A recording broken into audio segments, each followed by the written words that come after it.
በጓደኝነት ማለት መፈቃቀር ከሌለ ምንም ጓደኝነት ነው? ማፍቀርም መፈቀርም እፈራለሁ። ሲያው ግን ፈሪ አትመስልም። ዛሬ ኦርቶዶክስ ሆናለሁ አቤል አቡና በኔ ቪዲዮ ካልሰራ ለሚቼክ ዛሬ እንግዲህ ቲክቶክ ላይ ጥሩ የሚሰሩትን ሰዎች መሸለም ጥሩነቱ ምንድነው? ጥሩ የሚሰሩ ሰዎች ይበረታታሉ። የምትናገረው ንግግር ውሸት ነው ካልከኝ እንግዲህ በማስረጃ ለማስደገፍ እገድዳለሁ ማለት ነው። ምክንያቱም ሲሪየስ ከሆነ ሲሪየስ ነው ውይይቱ። በዚህ ድምጽ ቪዲዮ መስራት በጣም ነው እንትን የሚለው ድምጼ ጉንፋን ስለያዘኝ በጣም እንትን ብሏል። ግን ቢሆንም መስራት አለብኝ ይሄንን ቪዲዮ። እንዴት ናችሁ ቤተሰብ? እኔ ጋር እግዚአብሔር ይመስገን ይሁን። አፍላ ፍቅር እንደምታዩት እንደምናየው በጣም እንትን ላይ ነው ያቆመው። ማጓግቶን ነው ያቆመው። እሺ ይኸው አሁን ካጠገብሽ ራቅ ብያለሁ። አሁን መሄድ እንችላለን። አሳሳቢ ነው። እኔ ቦይፍሬንድ ዮሪ ከሞተች የትኛው እንትን ስለሚል ሊደብር ይችላል። ላትሞት ትችላለች። ምክንያቱም ከዚህ በፊት ብዙ ለጋሾች ምናምን እንደዚህ እንትን እንኳን ስናይ የሚሞቱ ምናምን አይደሉም ማለት ነው። እና እናንተስ እንዴት አያችሁት? በማስቀጠል ደግሞ ጸጋ እንግዲህ እንትና እየሰራች ነው ማለት ነው። በጣም በሚያስጠላ ሁኔታ ጓደኞቿን ለማዳን ስትል ነው ቤዛን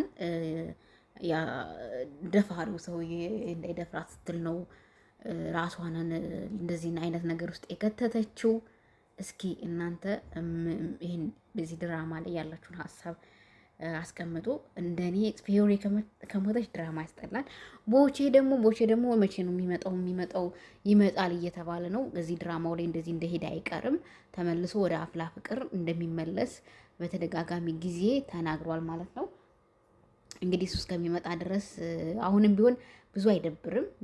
እነ ኤላ ምናምን ድራማውን አሳምረውታልና እዛ ላይ እነሱ ስላሉ ድራማው ደስ ይላል። በማስቀጠል ደግሞ አልፎ ዩቲዩብ ከቲክቶክ ከዩቲዩብ ከፌስቡክ አልፌ ሲሄድ ወይ ጉዴ ሲያስብሉ የነበሩ ነገሮችን ነው የምነግራችሁ። ሰይፉ ፋንታውን እንግዲህ ግማሹ እየተቃወመው ነው፣ ግማሹ ደግሞ ትክክል ነው እውነቱን ነው በአራት ዓመቴ ሴጋ ይቅር ይበለኝ ይሄን ቃል አልጠቀሙም ሲል የነበረ አዶና የሚባል ልጅ ስላልተመሱ ስላላቀረበው ለትውልድም የማይጠቅም ለማህበረሰብም የማይጠቅም እሱ ፌመስ ስለሆነ ብቻ ብልግና አውርቶ ፌመስ ስለሆነ ከሱ ቲቪ ላይ ስላልቀረበ እየተባለ ስላልቀረበ ሰይፉ የሚወቀስበት ምክንያት የለም። ሰይፉ ትልቅዬ የህዝብ የሚያየው የፌስቡክ እና የዩቲዩብ እንዲሁም ደግሞ የቴሌቪዥን ጣቢያ ጋዜጠኛ ነው። ይሄ ጋዜጠኛ ደግሞ የሚሰራው ስራ ኃላፊነት ወስዶ ስለሚሰራ ትክክል ነው የሚላለ። በዚህኛው በኩል ደግሞ አይ ሰይፉ ትክክል አይደለም ቢሆንም አሁን ጥሩ ስራ እየሰራ ነው የሚላለ። እኔ ግን ሰይፉ በዚህ ፕሮግራሙ ላይ እውነት ለመናገር ጥሩ ነው ያደረገው ነው የምለው። ምክንያቱም አዶናይ እንግዲህ በጣም ብዙ ጊዜ የሚያደርጋቸው ነገሮች የሚናገራቸው ንግግሮች አሁን ማለት ኢትዮጵያ ከገባ በኋላ ያለው ከጃኒ ጋር ያለው ምናምን ነገር ነው እንጂ በጣም የሚያደርጋቸው ነገሮች ለአእምሮም የሚከብዱ ናቸው። የሚናገራቸው ንግግሮች ማለት ነው። በዛ እኔ ለራሴ ምንም እንትን አላልኩትም ማለት ነው። በማስቀጠል ደግሞ ሶስተኛ የዓለም ቀዝቃዛ የዓለም ጦርነት ተፈጥሮ ረግቧለኝ። ያው ረግቧል እንግዲህ ግን እኔ የፊራውል ዴቻን ጸጉር ሳይ እንዲህ አርቲፊሻል ነው እውነት። እኔ መላጣ እኮ ይመስለኝ ነበር እንደዚህ ጸጉሩ እንደዚህ አድርጎ ኩሌ ኮፍያ አድርጎ ስለማየው መላጣ መስሎኝ ነበር ኮፍያ የሚያደርግ። ግን ሰውን እንግዲህ ማወቅ አንችልም ማለት ነው። ይሄንን ትንሹን ቀላሉን ነገር እንኳን ይሄን ማወቅ አልቻልንም። እሱ ኮፍያ ስላደረገ ብቻ አንተ መላጣ እየተባለ ብዙ ነገር ሲባል ነበር። ትናንትና እንግዲህ ከዚህ በፊት ማን ነው የምትባል ልጅ ጋር ቴምር ከምትባል ልጅ ጋር ተጣልተው በጣም ብዙ ነገር ውስጥ ተደራርሰው እንደውም 100 ሚሊዮን ብር ለመቄዶንያን አስገባለሁ ብሎ ተወራርዶ ምናምን የባንክ አካውንት ብቻ በጣም ብዙ ነገር ነበረ። እነ ቴዲ ሐዋሳን ብዙ እንትን ተባብለው ከዛ ዛሬ ግን ታርቀው ጸጉሩን አውጥቶ ሲያሳይ ይበልክ ምናምን ያለው ቪዲዮ በጣም አስገራሚ ሆኗል ማለት ነው።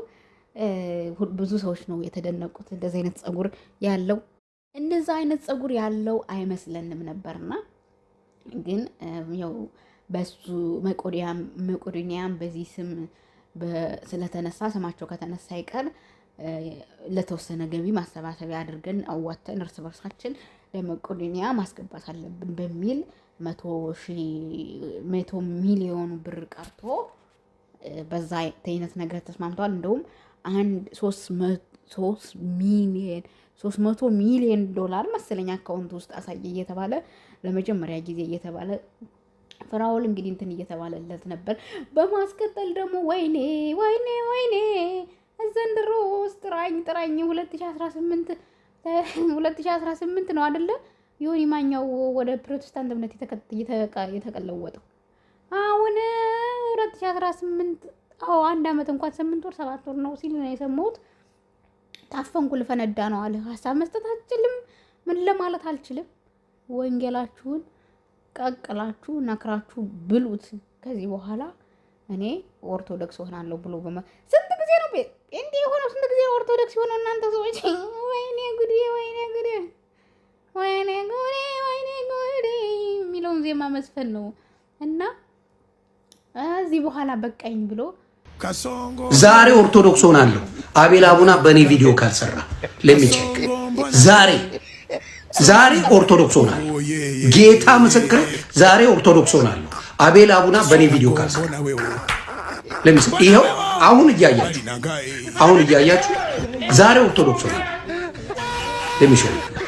እና እንደዚህ ብሎ እንግዲህ መጥቶ ሰሞኑን ትናንትና ይሄን የተፈጠረውን ነገር ንትርክ እኔ በቃ ጴንጤ ተውኝ ከሆንኩ ወዲህ ሀሳብ መስጠት ምናምን አልቻልኩም በሚል ማለት ነው። ከዚህ በኋላ ኦርቶዶክስ ሆናለሁ ምናምን ብሎ ፈክሯለኝ። እንግዲህ እኔ አላቅም።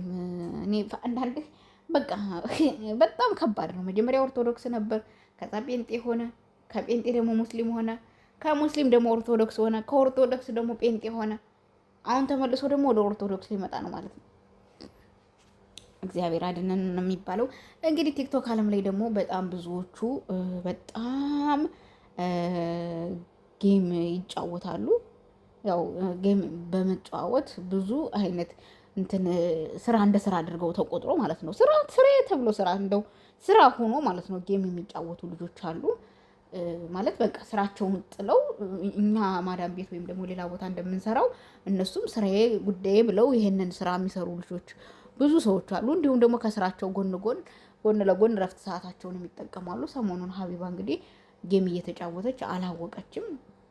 ጨውና በረዶ ከእጅሽ ላይ ያዥ ብለው እጇንን እንደበጣጠሷተኝ ምናምን እጇ እንደተቃጠለች ተናግራ አልቀሳ ተናገረችና ምናልባት አንዳንድ ጊዜ ለሰው ልጅ ማለት የማያውቀውን ነገር አድርጉት ማለት ጥሩ አይደለም። ማለት አንዳንዴ አሁን ሀቢባ ብዙ ሆሮር ስራ አላት፣ ብዙ ነገር ታውቃለች ማለት አይደለም። የሚጎዳ ነገር ከሆነ ደግሞ ያንን ነገር እንድታደርገው እሷን ማድረግ ተገቢ አይደለም እውነት ለመናገርና በጣም ነው እንትን ያለችው እጇ እንትን ያለው የተጎዳችውና እኔ ሀቢባ ስታለቅስ ከዚህ በፊት ልጆቿ ተዘቅዝቀዋለኝ፣ እሷ ተዘቅዝቃለች፣ ባሏ ተዘቅዝቀዋለኝ። ግን ስታለቅስ አይቻት አላቅም ነበር። ግን ትናንት ዛሬ ግን አለቀሰች። እውነት አሳዘነችኝ። እኔ ለራሴ አሳዘነችኝ። ምክንያቱም በቃ ይሄ ጌም የሚባለው አንዳንዶቹ አይታችሁ ከሆነ እንቁላል ካራታቸው ላይ ያው እሱ እንኳን እንቁላል የሚጠጡም አሉ። በቃ በጣም አሁን ሰሞኑን ደግሞ ደህና ትተው ነበር ይሄንን ጌም መቀጣጣት። ሰሞኑን ደግሞ አምጥተውታለኝ። ግንባራቸውን ቅንድባቸውን የሚላጩ አሉ። በጣም ብዙ አይነት ነገር የሚያደርጉ አሉ። ብቻ ለሁሉም ሰው ማስተዋል ስጠው። ሰብስክራይብ አድርጉኝ። አልፋ ሀጂ ቲዩብ። በሌላ ቪዲዮ እስከምንገናኝ ድረስ መልካም ጊዜ ይሁንላችሁ። ቻው።